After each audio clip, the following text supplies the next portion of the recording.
So I've been studying and I've been wondering, why are people poor? What are the things that made people to be where they currently are, and how are they going to come out of poverty? This search made me to understand certain things, which are the things that have kept people poor, and how they can be able to come out of poverty. You want to pay attention to this video because I can guarantee you that this video is going to change your perspective for life. It's going to change how you view things, and it's going to grant you the grace to be able to walk into the calling or the ordinances in which God has actually designed you to walk in over a certain period of time. So my topic for today is Keep Them Poor Part 1. Then we're going to talk about Keep Them Poor Part 2 also. So it's going to be a series. And the reason for that is in the Part 1 section, we're going to talk about why am I poor? Why are you poor? Why is the economic of the country poor? The second thing is we're going to talk about how to come out of poverty, either as a person, as a family, as an entity, as a nation. The truth of the matter is every single person is a nation, because lies in you has the capacity to build and to replicate you over and over and over and over again. You need to know that people will love you based on certain parameters and based on the degree through which they have a certain level of understanding, knowledge as it regards to love. And they're not going to love you beyond that expression of their knowledge that they currently possess. Okay, so our anchor scripture is going to be, please pardon me, I'm going to be using the Bible as a reference point to be able to break certain things down and to understand why certain things are not the way it is. So our anchor scripture is going to be Psalm 82 from verse 5 to 7. It said, they know not, neither do they understand. They walk on in darkness. All the foundation of the earth are out of course. I have said this, that ye are gods, and all of you are children of the Most High, but ye shall die like mere men, and fall like one of the princes. So they know not, neither do they understand. Because of that, many people are going to walk in darkness, and the foundation of the earth are going to go out of course. So if you come to realize how the earth is, you're going to discover that good is bad and bad is good. What people hated before is now what is commonly acceptable in the society, and what people actually love is now what is commonly hated in the society. So they know not, neither do they understand. Because of the gaps in knowledge, they are going to definitely walk on in darkness, and all the elements, all the foundation of the earth are going to be out of course. So you have come to realize that one of the major reasons why people are actually poor is because they do not have the required knowledge that is going to help them push them out of poverty. I'm going to tell you certain few stories because a couple of people have reached out to me and they are like, hi Felix, I would like you to coach me, I would like you to mentor me, I would like you to guide me. And I usually send them and tell them that, okay, I want you to go and read this book, go through this book, study this book, and then give me a feedback. And you'll be amazed that the couple of people who actually comes back and give me feedback are quite few. Most people do not understand that in order to be able to do certain things, you need a certain kind of knowledge to do that. Without a certain kind of knowledge, it becomes impossible for you to be able to achieve that desired result that you want to do. So you need a certain kind of, let's take for instance, you want to move from 0 to 100,000 or 0 to 500,000 naira. There is a required knowledge that is needed to sponsor that level of result and to ensure that that result become consistent over a certain time frame. But once you do not know the level or the required knowledge that is needed, because many people usually say that knowledge is power, I beg to differ. I come to understand that knowledge in itself is not power, because where you currently are is as a result of a certain kind of knowledge that you currently have. One thing people need to understand is that that poverty is first a mindset. It is not just a lack of physical or material resources. It is first a mindset. So when poverty comes into somebody's life, it comes with a shield of mindset. It comes with friends All right, that's going to be like an entourage that's going to come inside your life. So let me give you an example. The president goes around with an entourage. All right, now that entourage is as a result of the office, not the person. Whoever assumed that office, they're going to work with that entourage. So that's just how poverty is. Poverty move its entourage like pride, move its entourage like anger.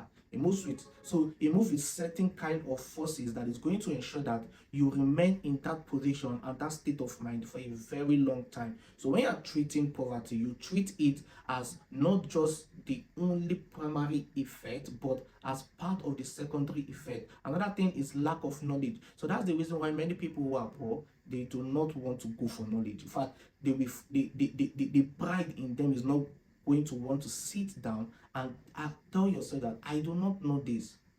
I need to be able to sit down and find out what is actually the things that is wrong. So the prodigal son, first of all, came to himself. So you need to come to yourself. You need to come to your senses. You need to advise yourself. You need to sit down. It's everything that was holding him down disappeared in an instant just because he had the power to make a decision. Okay, so poverty is beyond just lack of physical resources. It is a state of mind that is designed to keep you in a certain frame or in a certain location for a certain duration of time. So you need to look beyond just the word lack of money and start looking at inward self. People do not understand that the reason why they are where they are is because of certain conditions have been met. And in order to come out from where they are, they need to fit into another condition. That is the reason why your mind is the first thing that needs to be worked on. Because once your mind is not worked on and you have the required, even if you have the required skill set, if you don't have the right mindset, it's going to be very difficult for you to come out of poverty. Okay, so in this series I'm going to keep it to why are you poor, and in the next part we're going to talk about how you can be able to come out of poverty. So they know not, neither do they understand, therefore they walk on in darkness, and all the foundation of the earth are out of course. So that means there is certain kind of knowledge. All right, so I think there's a part of the Bible that says that with wisdom is a house built, with understanding it is established, and with knowledge the house is filled with gold and riches. So knowledge is a required thing that can help a house to be filled with gold and riches. So we're going to be talking about the major three things why you are poor and what you need to do in order to come out of poverty. That's going to be in the next part. So why are people poor? Why are people poor? So the first thing I'm going to be treating is family. If this is not your reality, then it's fine. But there's many people that can relate to what I'm going to be sharing with them. And then if you can be able to do this thing I'm going to be sharing with you, and God grant you the wisdom to be able to do it, you're definitely going to understand the reason why I mentioned family to be one of the major key defining factor that has kept people in a perpetual state of poverty over a certain duration of time. Family plays an important role in the life of anybody. The first thing you will see when you come into this world is family. The first thing that builds and shaping your mind to be able to see certain things and certain realities is family. Family is a major defining factor that can define who you are or who you are going to actually be in life. So you need to pay attention to the family and study the threats that exist within that family. You're going to hear certain kind of people say that that's what we did for our family. For our family, nobody they talk to us anyhow. If you talk to us anyhow, we will give them back to you. For our family, we get pride, because you need to know that what are the key elements that is a limitation within the family background in which I come from. So once you are able to understand the key element that is a defining factor and a limiting factor in which you come from in a family, you can be able to now begin to work on yourself in a way that this factor, these limiting possibilities that exist in that family do not become your reality. But once you do not know that these things are limiting factor, it is going to be a difficult decision that you can make. So family has put a lot of people backward. So there are some families that you're going to come from and you are the only breadwinner. Everybody look up to you. I was studying. There are certain people that in the family it becomes very difficult for them to rise because they are the ones that carries all the responsibility of that family. So you're the one somebody call for money. You're the one and it's not like you're already established in yourself. You are not. So if you're already established to a degree in which no matter even if you spend up to 5 or 10 million naira, you're not going to be shaken, you're not going to feel it. So you're not yet established to a point. So I was reading a story where a young lady was saying that she was dating a firstborn, and this firstborn is the one that trains his siblings in school, and also support the lady is dating in school, and he earns a monthly salary of 300k. At the end of the month, he has absolutely no savings and no way to be able to arrange his finances. One of the things you need to understand is that people are going to love you based on what they are going to be getting from you. It is just the truth. Okay, so you can feel like, oh, you are actually responsible for this certain kind of things that exist in your family, or you are actually responsible for the younger one. No, no, no, no, no. It is not your responsibility. I'm going to be honest, I'm going to be blunt with you, because this thing is actually creeping and it has become a major issue in a lot of family. It is not your responsibility. The best thing you can do is to assist to the degree in which God has helped you. All right. So you need to make people to understand that they are responsible for their life, they are responsible for their decision, and they are going to work. There was a story I heard about of a young lady, and this young lady, I think she was a friend to somebody. So either the brother lost his sister, and then this young lady decided to just step in and be supporting this young boy. So 1 month that she refused to send, or she forgot, or I think she doesn't have the resources that month to send the guy money. She now told the guy that, oh, I won't be sending you money this month to just try to sort yourself out. This guy insulted her. There was nothing he didn't tell the lady. So you need to understand that people are going to be entitled. I tell people this, that if you help somebody the first time, they're going to appreciate it. If you help somebody the second time, they're going to appreciate it. If you help somebody the third time, they become complacent, and then they begin to expect you to help them the fourth time. If you help them the fourth time, the fifth time, they are going to now become entitled to that thing that you are doing for them. They are not going to appreciate it, they will become entitled to it. And the day you stop doing it, they are going to be very angry with you. They're going to be very angry with you. So you don't want to put yourself in a situation where you bear the burden of somebody else. You don't want to do that. The least you can do is you can assist them to the degree in which God has helped you. And then you can tell them that, see, my work is to support you. I'm not going to be responsible for you. You have to find a way to become responsible for yourself. When you stop doing that thing that they expect you to do, they are going to definitely sit down and become responsible for their life. One of the things that you can do is, if you have a younger one that keep asking you for a certain amount of money and they are up to age, at least they've come to a reasonable age, just you can get them skilled. You can buy them courses online. You can buy them trainings. Are you getting me? People now can be able to make money online, so they have no excuse. So you can buy them trainings that, oh, go through this training, and this is what I learned, and this is what have actually helped me. So I want you to go through it and then learn it so that you can become independent for yourself. So by doing that, you are shifted the responsibility from you to them. And once they want to come and ask you for certain things, they will remember that you gave them an assignment and they have not been, or they are not able to do that assignment. By that, they'll be dodging you. You don't need to come and start fighting them and say, no. You just need to know how you can be able to shift the responsibility from you to them. That's all. Once you can shift that responsibility from you to them, you have been able to do a lot of things. So when they are coming to ask you, say, I've given you the resources, I've given you the things that you need. Go and study them. Once you're able to study them, you should be able to do this kind of things for yourself. I should not be footing this kind of bills for you. All right. So I should not be the one I'm paying your school fees. I'm the one that is sending you upkeep money. I'm the one that is sending you money for food. No. I'm going to take away one part of the responsibility, and you're going to sort out yourself. Once you do that, you're going to open the person's brain to begin to think of how they can be able to build and become responsible for their life. But once you are always coming to assist them, it shuts away their creativity because they know that they have an alternative. It is easier for you to be able to think and to come up with certain realities in your life if you know that there are no alternative and there is a demand that is placed on you to meet up that need immediately. You'll be amazed to the level of thinking that your creative mind can be able to host and carry.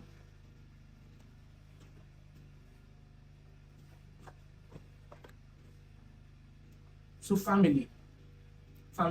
So in some family, your parents will call you. They will not call you to ask you if you bought a house, if you bought a land, or if you are doing well in certain projects. What they are calling you for is to ask you for money. I usually to say that parents who place their responsibility or their retirement plan on children is not a wise parent. Because the Bible makes us to understand that a good parent, a good father, keep inheritance unto his children. Now, I know that situation of the country is somehow, but you need to remove this mindset. I think it is there within the African space. There is a mindset that is there that you raise your child, train them to school, either secondary school, and then you sit down back and then you start reaping the harvest of that labor of no, that is actually wrong. Because once you begin to think like that, you begin to start seeing these children like a retirement plan. You need to have an alternative retirement plan outside of them. Okay, so now many of us that your parents are seeing as a retirement plan, that once they are done, you have to support them. They went all their way out to support you, so you have to go your way out to support them. But I'm saying that there has to be a balance. I was reading a chart of a young lady, and this young lady said that she just graduated, and the next thing her dad did was to call one of their cousin and to tell the young lady that now the one responsible for this course is start training the person. But this is just a graduate, a copper earning 33K. Where do you think that she's going to get the money to start footing the bills for the cousin? What happens to actually the cousin's family? What happens to her parents? And I discovered that the cousin itself, her parents or his parents or whatever, their parent, her uncle is alive. So you cannot want to take up responsibility of irresponsible people. No. If you do that, you give them the room to become more irresponsible. Let them know that they are actually responsible for themselves. They are the one that's going to foot the bills that is needed for their survival. You need to understand that bills are not just something you see as a burden. I get me. If you can, once you can pay your bills by yourself comfortably, you need to be thanking God and say, Father, thank you that I can pay these bills comfortably. You don't start saying it out. Oh, these bills has come. No. You need to start pushing a mindset shift to thanksgiving rather than complaining. Because we live in a generation that is full of complaint. They complain a lot about everything. They complain about the government. They complain about the economy of the country. They complain about their family. They complain about their loved ones. They complain about everything that is going on. So you need to shift your mind from that aspect. It's not like these guys are bad people. No. The level of knowledge that they have is in that way. So their expression of love to you, to that definition of love, is that you must give them something. That if you don't give them anything, that means you don't love them. You need to know that even in the kingdom of God, that is not how it also operates. God is going to give you certainties to certain duration of time. Once you refuse to ascend to certain height that is needed for you to collect that resources, then it is done. It is not your responsibility. In the kingdom of God, you have to become responsible for your life. Placing all responsibility to God alone. It is irresponsible Christians that do that. As a responsible Christian, you have to know that there is a responsibility God has and there is a responsibility you have. So that is the same thing you want to carry into the family. All right. So if you're a last born, please, you need to know that this firstborn, they are not responsible for you. Yeah, you cannot always wake up one morning and be billing people here and there. You have to be responsible for yourself. You have to wake up and say, no, I need to take charge of my life. What can I do to be able to be responsible for myself? You cannot be a family that is going to drag people down. So there was how someone explained it, and I'm going to do that. So there are two ways. All right. Now, family is going to do two things. Either you become a fire extinguisher or you become a builder. So life is going to throw around you certain things that everything you are doing, you are just quenching fire. Everybody calling you here is billing you. All your circle, you are the only one that is successful. Your friends is billing you. Your family is billing you. Your partner is billing. Everybody is billing you. You have become fire extinguisher. You are going to be quenching all the fire. By the time you are done, you come to realize that the water is exhausted. Okay? But as a builder, what happens is everywhere within your resources is helping you to grow. Or within your environment, rather, is helping you to rise up to a certain degree in life. That's the life of a builder.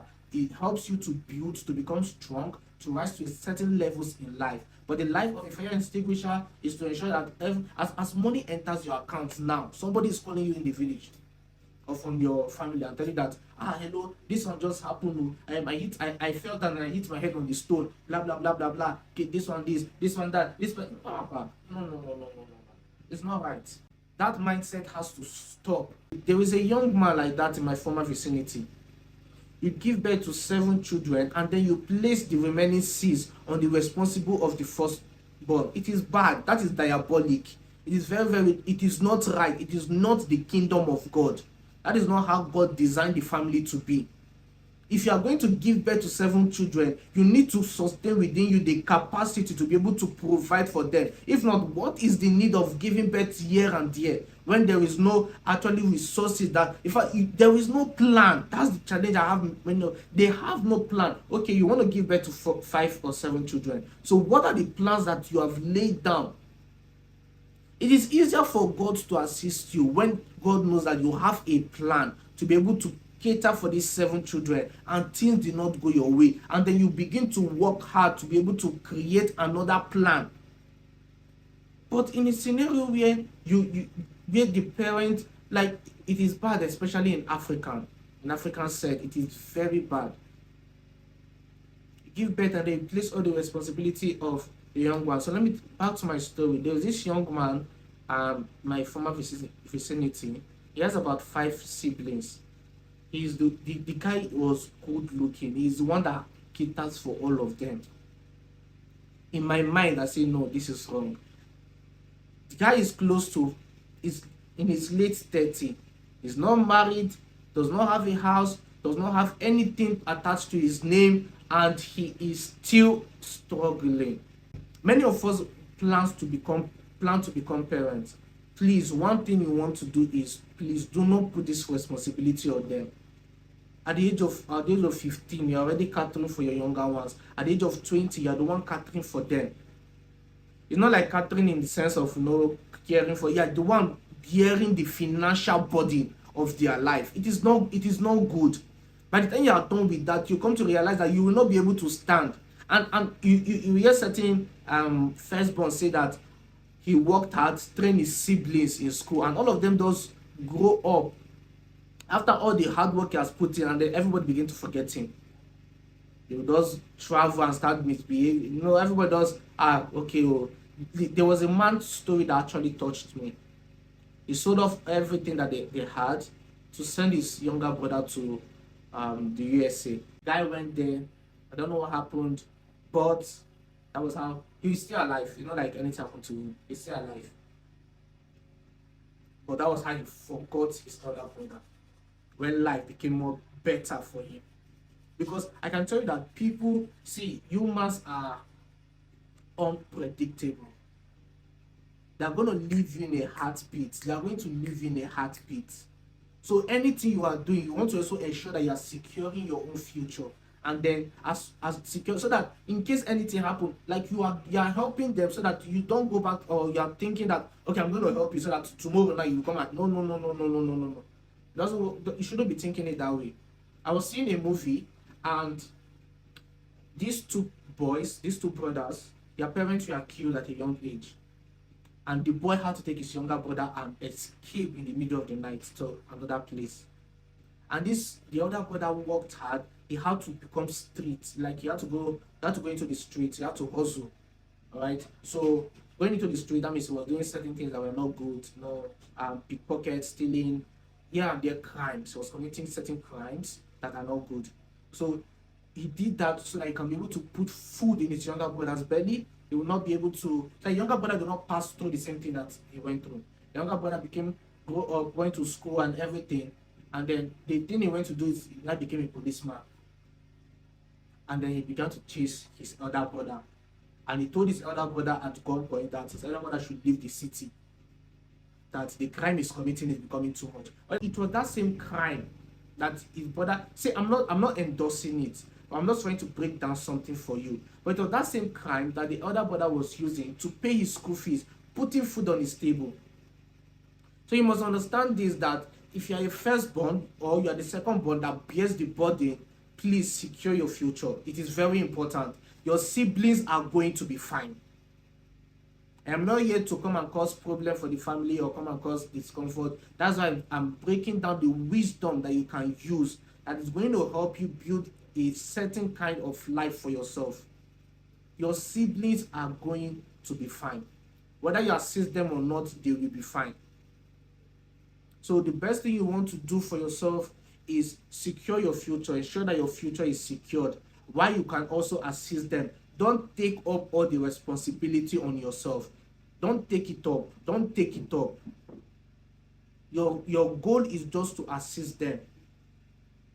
Okay, so let's go back to the wisdom I told you that you can be able to use to be able to relieve yourself of this burden and this responsibility. So once your sibling comes to a certain age, buy them certain resources online, certain courses, and give it to them to study. Tell them that the money for their feeding, the money for their upkeep and everything rests on the knowledge that they have. You are not going to do that for them.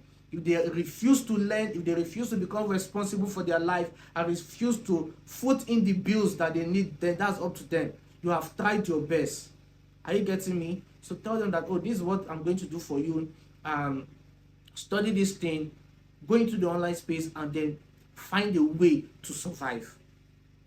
Okay, the best I can do for you is, for now, focus on the feeding. I'm going to be giving you certain stipends that's going to at least survive you for the next 3 to 5 months.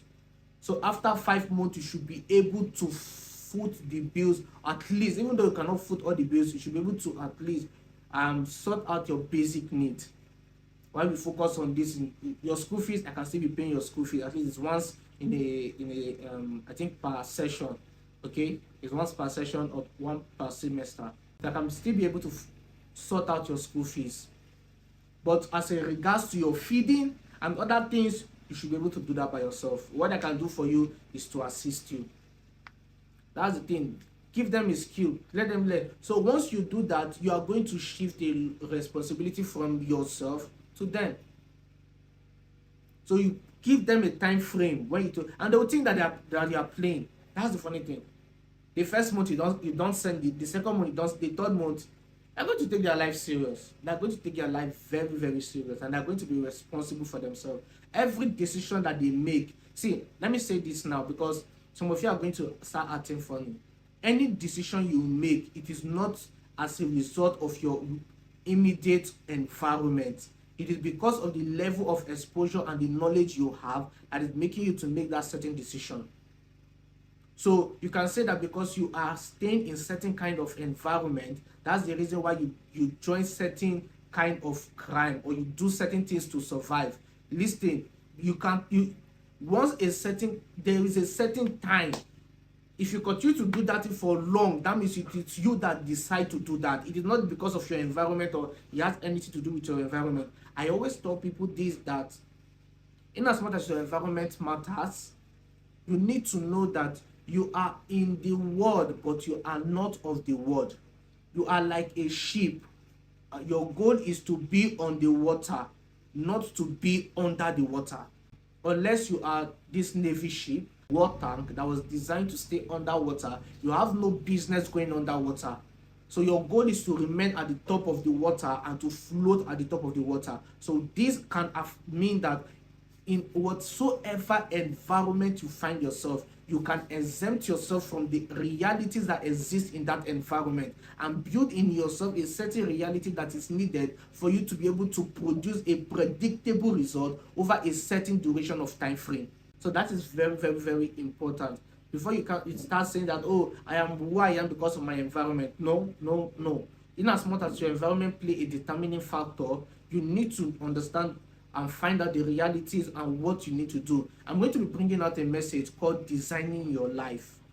In that message, I'm going to explain how you can be able to design no matter the environment you come from, it does not affect you. No matter the environment, whether the economy of a country goes from bad to worse, you are exempted. Whether the economy of a country goes from good and from bad to good, you are exempted. Whoever becomes president of the country, you are exempted.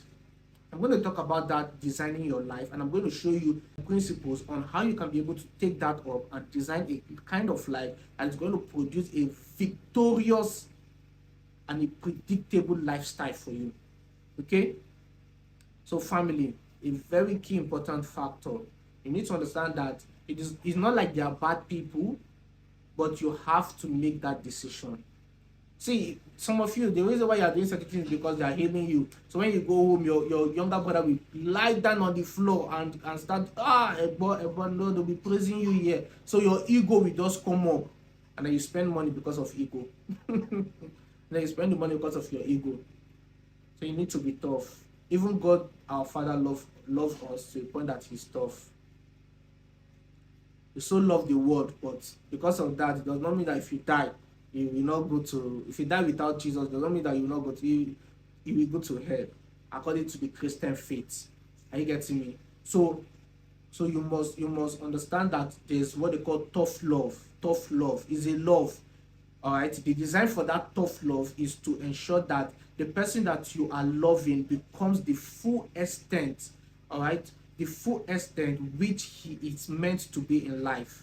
You become the fullness of the experience of what you are designed to be in life. There are many people that do not have a scar, and because many people have taken away or served in a way that you don't have that scar, it becomes very difficult for you to pay attention to certain realities and for you to be able to build or counsel people because of that realities of that pain that you have gone through.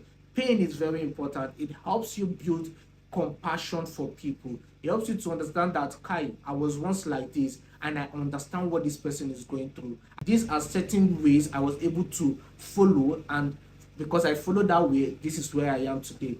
Pain is very important, but many people do not have that pain, and because they do not have that pain, it becomes very difficult for them to be able to be compassionate towards people. People are the one paying your fee, people are the one always footing your bills, so you don't understand that reality where it means to not have to want or to not have what you need. The only thing they've known about poverty is when they watch television or when they read it in a book. That's when they see the word poverty. It is not their reality, and thank God that it's not your reality. But you cannot be able to teach people how to come out of poverty if you have not gone through it before. So you must be able to have experienced both sides to understand what it means. So there are two kinds of royalty. You have the first generation royalty and the second generation royalty. Those that do not experience poverty, they fall from the second generation royalty. If you ask your parents who are the first generation royalty, they are going to tell you that they went through a lot and they can build a certain kind of compassion around their life, or you cannot. People are unpredictable. People can rise to a point that they forgot that they were once poor, that they were once that they didn't have. Are you getting me? So that's the thing. So it depends on which one. The wisdom that is needed to survive in the first generation royalty is different from the wisdom that you need to survive in the second generation royalty. I'm going to give you an example. One of them is David and Solomon. David is a first generation royalty. The wisdom he needed to navigate to the top was entirely different from the wisdom Solomon needed to sustain him and to navigate to the top. Because why? He is starting from a very higher plane. If you read your Bible, we see that Solomon was very wealthy and he was able to sacrifice 1,000 rams. But you need to know that David provided more than 70% of all the resources that Solomon used to build the house of God. David provided everything that Solomon used to build the house of God. So that's the first generation. So it is easier to climb up if you are starting from -1.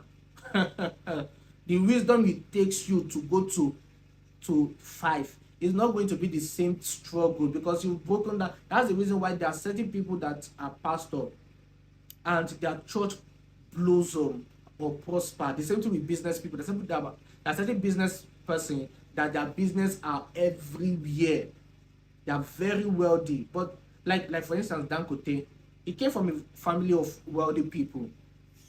I get me. I heard that his uncle was the richest man in West Africa as at then. So he came from a family that has the network of people. Otedola, his father or one of his, I think it's that from the father or from their family, was a governor of Lagos State. Once a governor of Lagos State. So they came from the family there. So there are certain people that has that so it was easier for them to build on those things. But Davido, he came from that family also. All right, Faust came from the family. So there's certain people that come from that family of wealth naturally. So it was easier for them to be able to build and to grow from that place. But the wisdom that is needed for you to move from -1 to 5, it is different from the wisdom that is going to take you from 5 to 10. To move from that minus to 0 is a lot of war on its own. There's move from that 0 to 1 is another war. To move from that 1 to 2. So by the time you are done, you've got it to 5, you've built certain kind of foundation for your children. And then your children is going to then build from there. You know why wealthy people try to put their children in certain kind of school?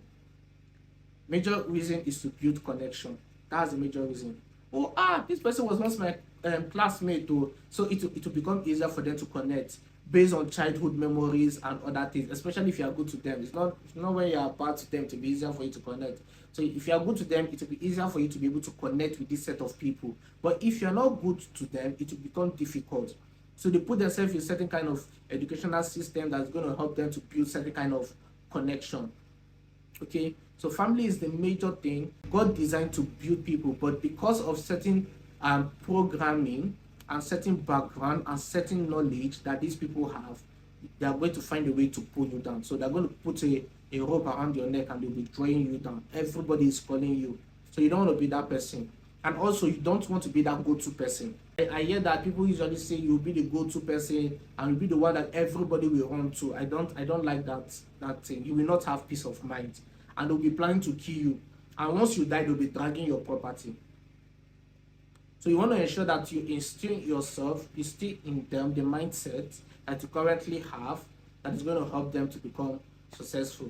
If you have if all your family members are doing well, and maybe you are just the one that is more on the forefront, because it usually happens that certain people that all the families are actually doing extremely well, but just one person is at the major forefront. That's one person that many people see, many people know, and all that. But the family is actually, so you can be that. Where that maybe you can be the one that is more influential and all that, but your family has to do well. You don't want to be that go-to person everybody wants. No. You're going to die very early. People are going to plan to kill you. That's the thing. They are going to plan to kill you. If you are the firstborn, the secondborn might be angry with what you have. If you are the last born, or you're in the middle, and you're the one that is wealthy, well-to-do compared to the elder ones, it's a problem already. Somebody told me a story about a young man. So this is the guy that she wanted to date. All right. So she went to his family house. The guy is he the fourth born or the third born? I think he's close to the last born or thereabout. But because he has small change, he's the one controlling everybody in the family. In fact, in his car is the eldest brother that washes his car. The elder sister washes his clothes. The one that senior him directly is the one that cooks. So he's like their father because you have the resources. But you don't want to be that person. Are you getting me? A time is going to come, they're going to want to rebel and find a way to poison you or kill you. Forget, people are unpredictable. These 3 people that you should avoid that can cause a dangerous effect in your life and is going to impact on you negatively. A jealous person, an envious person, and a wicked person. I think these are the 3 things. So a jealous person, once people are jealous of you, envious of you in an unhealthy way, they're going to want to do certain things that is going to destroy you. Okay? They're going to want certain things that is going to destroy you. So family, you want to ensure that you build in yourself system that is going to help you remove the responsibility from yourself and place the responsibility on them. It's going to help you to live a very productive life.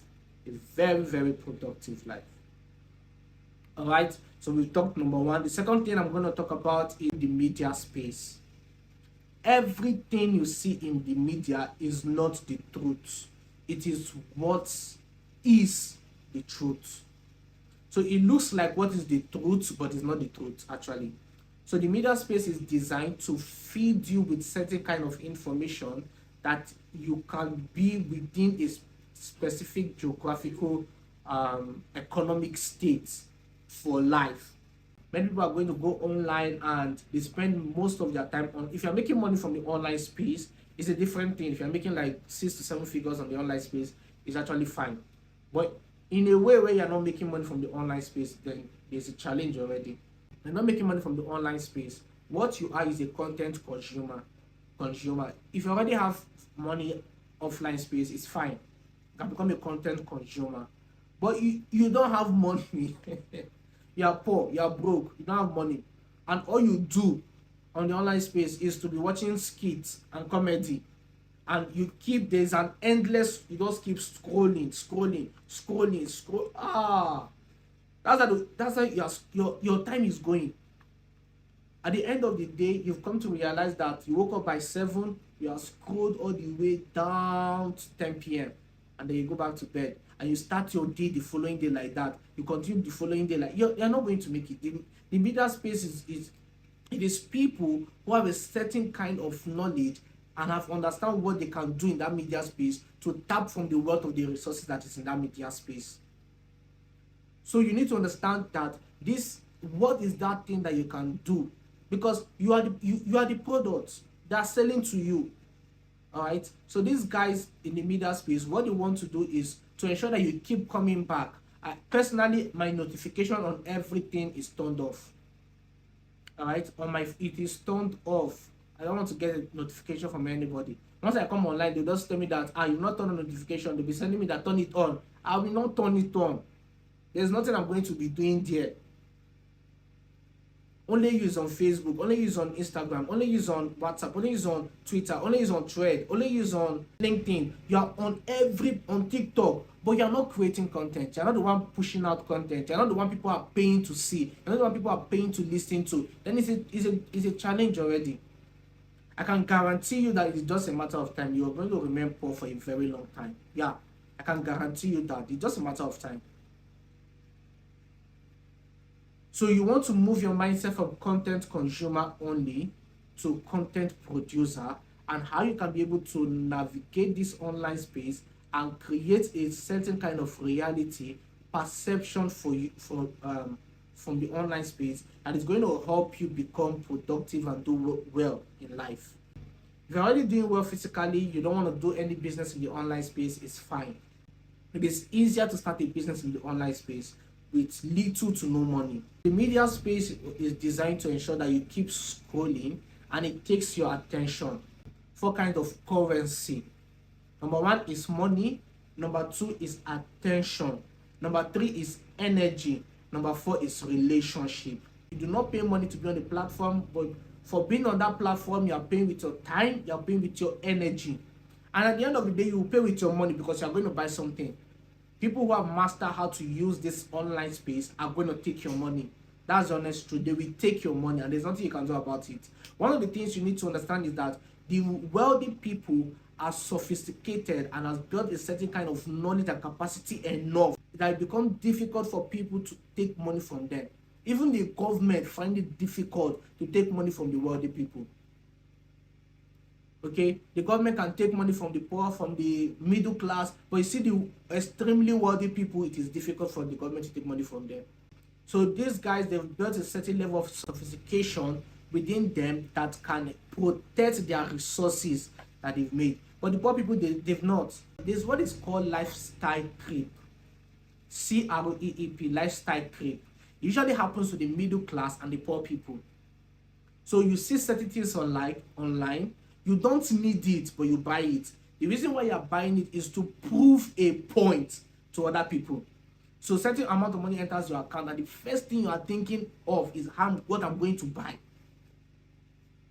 That's the first thing you're thinking, what I'm going to buy. What should I buy in this online space? What am I going to take away from this? What should I pay for in this online space? I not like you're buying the things that is going to help you, because I tell people that you buy things that is going to not just suit your emotion, that is going to make your reality comfortable and easier. So now this chair that I'm on, I bought it recently. There's a chair I have. I wish I can do a video and show you that my chair. You see that chair? I thought that was the best. Oh my god, the reality of that chair was nice for me until I bought this one, and I was like, After sitting down on this one for like 2 days or 3 days, I went back to that chair to sit down, and I could not. Because why? I have grown beyond that point. I could not, I was no longer comfortable. I was like, wait. So you mean this is the chair I've been sitting down on for more than a year now, and I was very happy and comfortable. So the reason why you should buy things is to make your life easier. Not just because of the emotional satisfaction that you derive from that thing. So this chair, I've discovered that, oh my God, it makes my life easier. It helps me in my sitting position. My back is no longer paining me before that when it used to pain me, and other things. So you need to buy product that can make your life easier. It is okay to always tell yourself that you cannot afford it. So there was a time I went somewhere, and people will want to hail you and massage your ego, press your ego, massage your ego, so that you can be able to now spend money. Oh, guys, they, the money is not coming out. If you like massage the ego from, I did not budget it. I did not massage it, press it, all the ego. I didn't budget it. Are you getting me? So that's the reason why many people actually spend money in the online space. They spend the money in the online space because of the ego and the emotional satisfaction that they derive.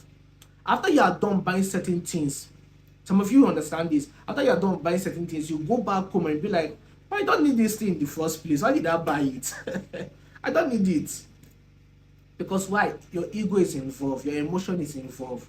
So you want to exclude your emotions out of your finances. Very important. And make decisions based on facts, and if it is a need. I get me. If it's not a need, then I don't see the reason why you buy it. That's the reason why certain people who do criminal activities, they buy things that they don't need. So as they steal the money, collect the money, immediately they're buying a car. Once they become broke, they're going to sell that car instantly. They're going to sell that car instantly. They will sell that car. So because why?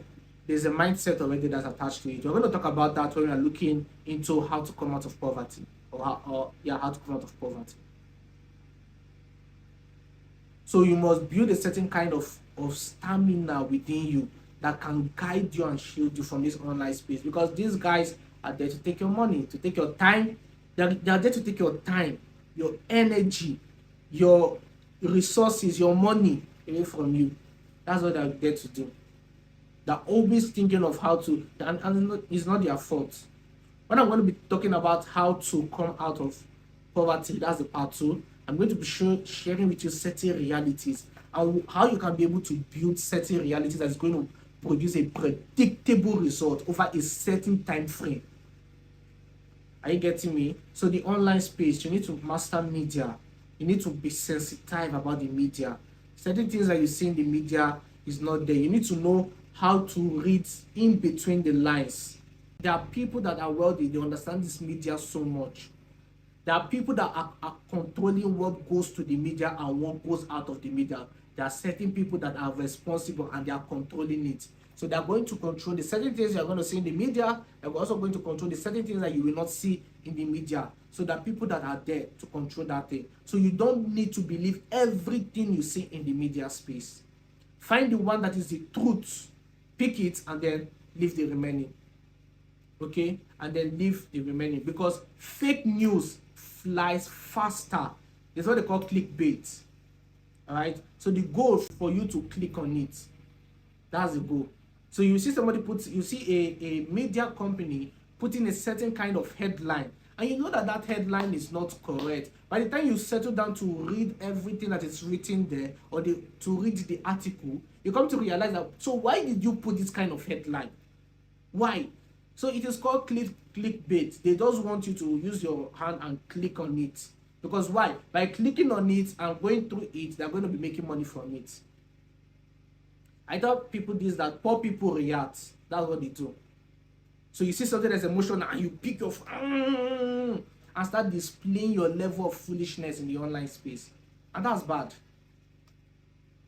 So you start typing certain things, and people are going to judge you based on that kind of thing that you put out there.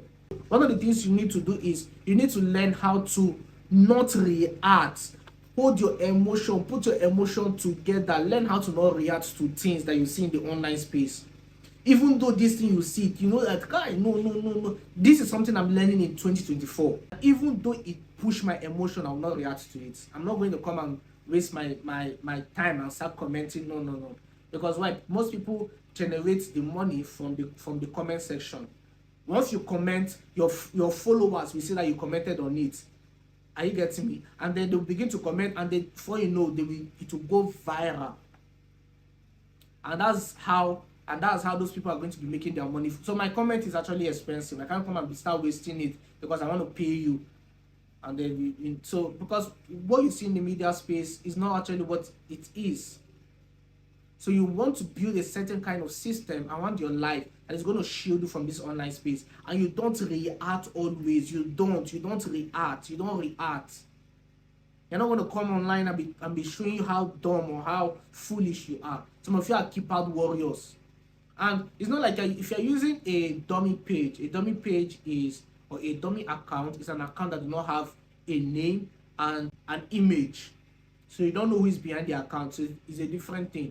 But if the one that you are using an account that people know you and you are displaying your foolishness, especially if you are using your business account, then it's a problem. How can you be using your business account to display a certain kind of foolishness? I have a business account on IG, and there are certain times I want to react to certain things, and I also remember that, oh, this is a business account and I'm going to be restrained to not react to it.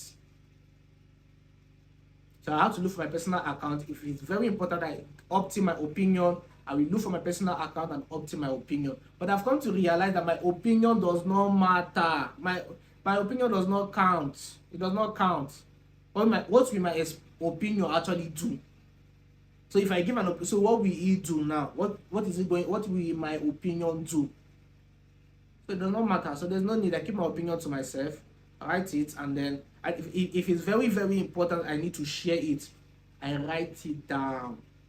Then I go to either my look for the platform that is best for it, and then I begin to explain my experience or my opinion about that subject matter. I use it to create a story and then tell that story to my audience. It's very important that. So unless you have something that is very, very important you need to say, and you want to ensure that it is not all this news blog, it is not this news blog. There is nothing that, unless there are certain things that you want to put out there that is going to help grow your business, then it's fine. So there's a strategic way, they call it strategic commenting. So there's a strategic commenting that you can do to comment for that will help you grow your followers and help you make money, that will help you boost your posts, that will help you get to see many people. So there's a way about it. But if you're not doing all those things and all you just do is to react to things because of your emotion is at play, you want to show that I don't agree with, no, there's no need. Keep your opinion to yourself. Swallow it. Swallow your opinion. We don't care about your opinion. Actually do not care about your opinion. So you must master media. You must be media literate. All right, you must master media. You must understand how the media space work. You must know when to react and when not to react. You must understand the golden principle called silence. All right, you must understand the golden principle called silence, and you must learn to keep certain thoughts to yourself. There are certain people that I have hurt few years back that I didn't know that I hurt them because of certain kind of information I was putting in the media space. I wasn't media literate enough to understand that these certain things was not designed to come out. So there are certain thoughts that will come to your head and you don't know, no, I wasn't media enough to understand that these certain things are not going to come out. Mark Zuckerberg that is telling you to put what is on your mind, is he doing the same? Does he come every day and be putting what is on your mind? What is on his mind, rather? He doesn't do the same. He does not come every day and start putting the things that are on his mind. So why are you doing that? If you're making money from it, it's a different thing. If what you do is to create controversial content so that you can be able to drive certain kind of realities for yourself, then that's fine. So you must become media literate and understand how the media space actually works. It's very, very important. The third thing we're going to be talking about is the educational system, the educational factor, the educational system of life. Many people have not really understood what the educational system is actually all about and why they do what they currently do, how it started, why they are doing what they are currently doing. Okay, so I may not go very in depth about the educational system. I'm going to try my best to break the educational system down in a way that you are going to understand it. Let's take, for instance, you went to school in the morning, your teacher is teaching you, everybody is teaching, and then somebody tried to ask a question, or somebody tries to answer a question, and the person did not answer the question effectively. What happens? People laugh. Listen, education in itself, it is very mandatory. It is needed for you to be able to build or to acquire the knowledge that is needed for you to survive. But the knowledge being shared in the educational system to an extent is not really applicable to the survival of your life upon the earth realm. If you go into the educational system today, and you come to realize that many people who have actually graduated do not possess the skill set that is needed for them to survive. They do not have it. That skill that they need in order for them to survive, they don't have it. So the educational system is designed to go to school, learn what is required of you, not what is needed for your survival, what is required of you. And then after you've learned what is required of you, come out and get a job. So I'm going to explain to you how the educational system started. It started in the 1700s. That was when the Prussian Empire, currently known as the Germany of today, all right, conquered the land Poland. After they conquered Poland, they wanted to tell them, or they wanted to instill a culture in them. So they know that the older people is going to be resistant. Why? Because they have built a form of belief system. That's why it's difficult for you to teach people who are actually old. It's easier to mold them when they are small. That's why I discovered that many things are targeting the children. Why? It is easier to mold children than to come and mold me. People that are above 30 and older, it is difficult for you to mold them. But you see, children, it is easier because why? They have not built a belief system already. So you can mold them to become whatsoever you want them to become. So in the 1700s, the Prussian Empire began to, they conquered Poland, and they wanted to instill a culture in them, an ideology that is different from what they currently know. And they know that if they have gone to the adult, it is going to become very difficult for them to do that. The next thing they do is they began to target children, and they created an 8 years educational system where what they are going to be doing is simple. They are just going there to learn how to answer yes ma, yes sir, and shut down your creativity. I tell people that the educational system will shut down most people's creativity. There are two major reasons why you go to school: to network with people and to find your purpose. If at that purpose, if you have to discover it before you go to school, that's the thing. Because once you understand your purpose, you now know what you need to study in school. That's why I'm going to talk about designing your life. I'm going to talk about it, designing your life. The major reasons why many people come out of school and their creativity is shut down. They are not creative to think of what can I do to actually become successful. What they are thinking of is how can I get a job. That's what they are thinking. You need to understand that we have moved from that realm of how can I get a job. You are now into the realm of creativity.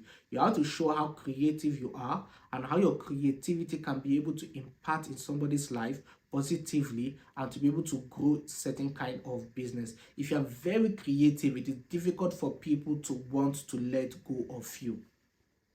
Very, very difficult for even companies to let go. So even though you are looking for a job, it's not a bad thing. But you must be very, very creative. You must be very, very creative. So back to our story. So the Prussian Empire, so they created an 8-year plan, and the goal is for them to change the Polish culture and to make them adopt their own culture. And they began to go through the children, and I think from 5 years, created an 8-year plan. By the time they were done, all they know how to do is to answer yes ma, yes sir. But this man called Horace far back in the 18th century, the man wanted to understudy and know how to push in certain kind of educational system around them. And he came to Prussia and studied how the Prussian Empire worked. And then he created that curriculum and brought it into the United States, and then they make the school public. It's called public school. I get me. So they made sure that every citizen in United States attend that school. if you don't attend the school, you are going to be locked up. That there is no two ways about it. I was reading something, and this guy said that if your child miss school one day, that they are going to call him. And he didn't mention the state or the country where that is. He said they're going to call him and start threatening that they are going to sue him for his child missing school. So my question now is, why? Like, why? If you don't want your children to go to school, that's fine. You can homeschool them. So why are you putting so much pressure in my life that they must actually go to school? So that means there's actually something that we are not actually being told. Like I said, the education is not a problem, but the system of the education is where the challenges and the problem actually lies. So Horaceman brought in the late 80s or the mid 80s, he brought in those Prussian system and then began to train them in this thing. And then any school that comes in and want to build a new curriculum, they fight that school. Frederick T. Gates, he was the one that started putting together the curriculums. So it was not like, okay, so what are the curriculums? What are the things that we need to do that for them to be able to study? And then that was when we began to enter into the industrial age. So then they began to look for engineers. They began to look for. So the goal there was something John D. Rockefeller said. He said they need a country of workers, not a country of thinkers. The reason for that is because they don't want people that's going to be creative enough to think. Because if they can think, this man said you can think and grow rich. I don't know how true it is, but because if they can think, they can be able to build a certain kind of lifestyle that they want for themselves and design their life. So he needed people who do not have the capacity to think. He needed people who what you can do is to answer yes, ma'am. So you just need to know the things that is required for you to become a worker and not the things that is required for you to become productive in life. So that was the thing there. You don't need to know the things that are required for you to become a worker and not the things that is required for you to become productive and to create a certain kind of reality in life that can produce you certain kind of result, predictable result within a certain duration of time. So this guy created the curriculum and then started putting engineers and then they were removing certain things that you need to know that it's good for your survival. I read a chart and the lady said something. She said she homeschooled her daughter for 3 years. After homeschooling her daughter for 3 years, she sent the daughter back to school. And the daughter was very curious and active and willing to learn. Anything she doesn't agree with the teacher or what she disagree with the teacher, she's going to make it known. So she came back one day and told her mom that there's something I discovered in the educational system. People are not creative. People are not willing to learn. They're just coming because they just want to come. So you can see. So that means there is something inside the blueprint of the educational system that is missing, because it's not like people do not want to learn. They have not been told or what they need to be educated. I also read a chart of somebody or a story of somebody, and this guy made mention. He said that he dropped out of school because of lack of finances. And the next thing he did was he began to homeschool himself. He began to go into informal education and then began to study, read books, acquire knowledge. Like I said, education is not the problem. The system of education is where the challenge is.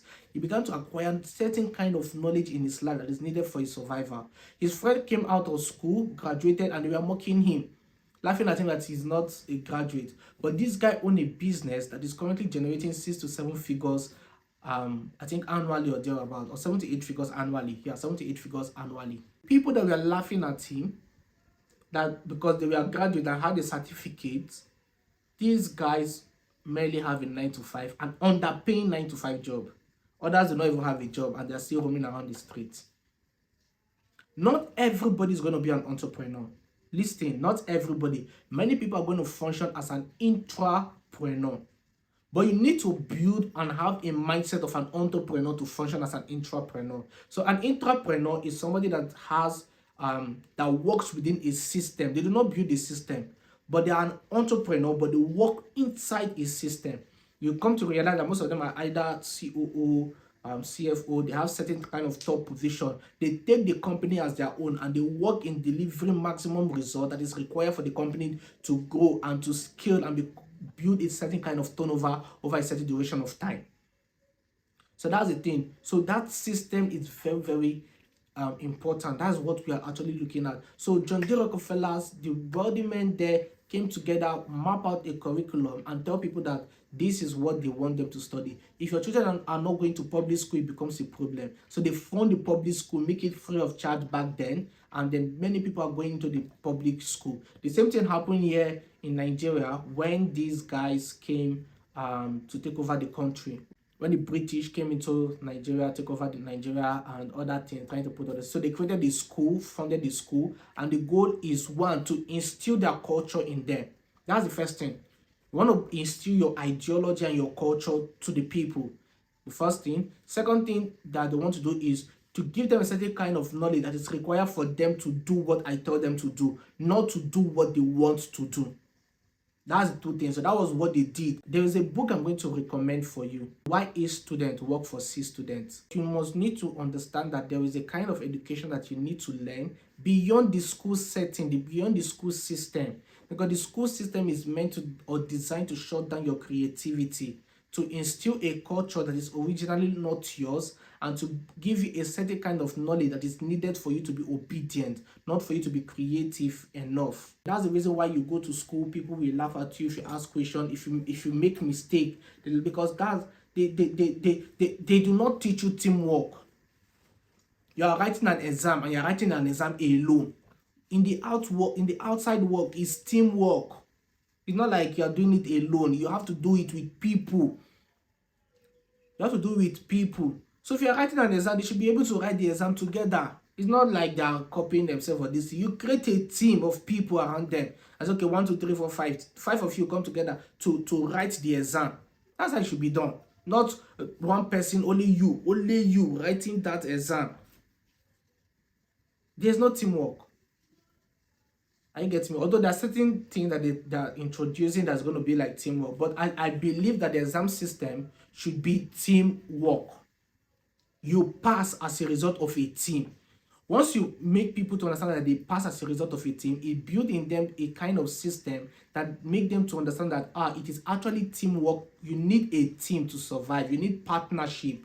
All right. There was a Bible verse that talked about it. He said that one will chase 1,000, two will chase 10,000. So you need teamwork to be able to build, and that's the reason why people who understood this in school actually did well. You can call it exam malpractice or whatever you like. There are certain group of people in school, they study together, and when it's time to write exam, they sit down together. They will not allow anybody to come, as they will sit down together like that, so that once this one forgets, this person is reminding him what he forgot. Once this person is, you are reminding, you can call it exam, you can call it whatever you like. That's your problem. But this is real life. In the real life, there's nothing like exam practice. So you must master teamwork in order to be able to produce certain kind of result. You alone cannot do it. So the educational system was designed that, you need to do everything on your own. That's why when you come out, only you are running up and down, you're looking for a job. Once you get a job, you don't know what teamwork actually is, and then you become workers. The industrial age then does not have anything to do with teamwork like that. Just focus and become good and do your thing. If you are doing as a team, you are doing to work as that thing, to produce that thing. So there's no collective force of teamwork where people understand that they need to build or have a team of like-minded people to be able to produce a predictable kind of results. That's why this guy, I had recently, I have not verified how true it is. I don't know if what I'm going to be sharing is actually fact. There was one wealthy man in the world today. He discovered that the educational system was messy, and he didn't want to send his children to that kind of school. What did he do? He built a school for his children, and designed the curriculum to fit into what his children is going to learn. Wealthy people around his life began to bring all his children to that school. Because why? There is a kind of curriculum that is needed. That's why when I'm going to be talking about designing your life, you need to pay attention to that video. Honestly. So there's a kind of curriculum that is needed to produce a certain kind of people. A certain kind of people. And these are the things that are not being taught in the school set. Teamwork, very, very important. So you must understand certain things. Even though you are not going to be an entrepreneur, you must know at least entrepreneur, what it's all about. Even though that's not what you are called to do. that you can be able to succeed even if you are going to be working in the corporate world. You are going to work in the corporate world as an entrepreneur because I've understood what it means to be an entrepreneur. So the educational system, it needs to be reviewed, curriculums needs to be changed. Your life entirely is a product of the things you know, your belief system entirely. So that's why I always dismiss the fact when people say knowledge is power. It is not power. What you currently know that has limited you is knowledge. Yeah, where you are today is because of the knowledge that you have. What is actually power is the required and the right knowledge needed to produce a predictable and repeatable result. That's the knowledge you need. That knowledge is power. That knowledge in itself, that is the power. Please click on the link to subscribe to this YouTube channel. If you know you've been blessed so far, share this. You want to share this with somebody. You want to share this with somebody. I just pray that this video goes viral and it gets to the right set of people that need this kind of message. So in the part 2, we are going to be talking about how you can come out of poverty. Okay, so this, you might think you understand it, but play this over and over again. Keep listening to it, keep listening to it, keep listening to it. And also don't forget to subscribe to this channel. Share this to your friends so that people can be able to get this wisdom you've gotten today and become more productive and build a certain kind of life for themselves. And I'm going to see you inside the part 2. Thank you so much for listening and thank you so much for watching. My name is Felix Unveiling.